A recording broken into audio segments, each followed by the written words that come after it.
The Sea of the Aral is located between modern-day Kazakhstan and Turkmenistan. It is the world's fourth largest lake. The lake had several port cities and trade was flourishing, just like the Caspian Sea today. Fishing was the main industry in the region. Today, the region is mostly unpopulated. Fishing is no longer an industry, and the lake lost 90% of its water. How did this happen? Let me explain. In 1922, the communists took over Russia after a bloody civil war, and they formed the USSR, or United Soviet Socialist Republics. Two of those SSRs were Kazakhstan and Uzbekistan. They were sharing the Sea of Aral. The Soviets wanted to industrialize Central Asia, and Uzbekistan had a huge potential in the farming industry because of its massive cotton fields. The Soviets wanted to use these farms more effectively by making the region more industrialized, making Uzbekistan a powerhouse in the USSR. This intention was successful, as Uzbekistan was developing pretty fast in agriculture. However, there was a lack of water, and this is where our story begins. The Soviets closed the rivers of Sirdarya and Amudarya, which were feeding the Sea of Aral with water to produce cotton. At first, the Sea of Aral did not get affected that badly by this, but soon it started to lose its water. However, the Soviets were doing literally nothing to stop this, even though there were experts who were saying that the Aral Sea was already an error of nature and it was already fated to evaporate. In the 1960s, a project was started to refill the Sea of Aral, but it was cancelled in 1986 due to huge protests against the project.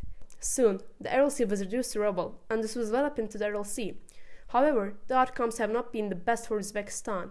Now, 18% of the economy is coming from the cotton farming industry, and people are pretty poor, with a GDP per capita of $1,983 in 2022. As child labor is common in Uzbekistan, in 2009, several companies from all over the world boycotted the production of cotton in Uzbekistan as many children were employed in agricultural activities, and the boycotts continued for 12 years. Environmental change affected the ecosystem and living quality so badly. However, there are some solutions that can be pretty effective, such as using cotton species that require less water than the other species, restoring the irrigation canals, using phytochemicals while farming cotton, and pumping water to the Sea of Aral from the Caspian Sea.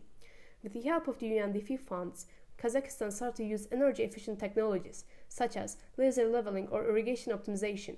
In 1994, Kazakhstan, Uzbekistan, Tajikistan, Kyrgyzstan, and Turkmenistan founded ASBP, whose goals are stabilizing the environment of the Aral Sea basin, rehabilitating the area around the sea, improving the management of international waters, and building the capacities of institutions at the regional and national level.